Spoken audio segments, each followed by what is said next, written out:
Friends, ఓంవతి దేవి అనే మహిళ తమ చీర సాయంతో వందలాది మంది పైగా ప్రాణాలైతే కాపాడింది. అసలు స్టోరీ ఏంటంటే, ఒకరోజు ఉదయాన్నే తమ పొలానికి వెళ్తుంటే అటువైపున రైల్వే పట్టాన్ని దాటి వెళ్తుండగా ఒక చోట రైల్వే ట్రాక్ ఇరిగిపోయి ఉండడం ఆవిడ గమనించింది. ట్రైన్ ఈ విరిగి ఉన్న పట్టా దగ్గరికి వస్తే చాలా ప్రమాదం అని తాము అర్థం చేసుకొని ఇంకా పై అధికారులకి ఇన్ఫార్మ్ చేద్దాం అనుకున్నా సరే తన దగ్గర అయితే సమయం లేదు. సో ఏం చేయాలో తమకైతే ఆ సమయాన్ని తోచట్లేదు. అప్పుడే తమ ఏం చేసిందంటే పక్కన ఉన్న చెట్టు కొమ్మల్ని విరిపి తమ కట్టుకున్న రెడ్ కలర్ శారీని అయితే ఆ కొమ్మలకైతే కట్టి ట్రైన్ ట్రాక్ కి అడ్డంగా పెట్టింది. ఫ్రెండ్స్, ఆ తర్వాత కొద్దిసేపటికి ఆ రూట్ లో వచ్చిన ప్యాసింజర్ ట్రైన్ ట్రాక్ కి అడ్డంగా ఉన్న రెడ్ కలర్ క్లాత్ అయితే చూసి ఆగడం జరుగుతుంది. తర్వాత ట్రైన్ దిగి వచ్చిన లోకో పైలట్ ఓంవతి దేవి గారితో పాటు విరిగి ఉన్న ట్రైన్ పట్టాన్ని అయితే గమనిస్తాడు.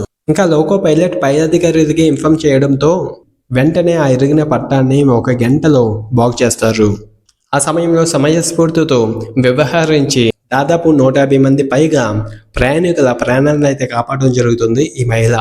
ఫ్రెండ్స్, ఇటువంటి మంచి పనులు చేసిన మనుషులను అయితే మనం ఖచ్చితంగా గుర్తుంచుకోవాలి. ఆ ప్రయత్నమే ఈ వీడియో. ఓంవతి దేవి గారికి అయితే నిజంగానే మన తరపు నుంచి హ్యాట్స్ ఆఫ్. ఇంకా ఈ వీడియో మీద మీ ఒపీనియన్ అండ్ ఖచ్చితంగా కామెంట్ రూపంలో తెలపండి. మన ఛానల్ సబ్స్క్రైబ్ చేసి పెట్టుకోండి. ఇలాంటి వీడియోస్ చాలా రాబోతున్నాయి.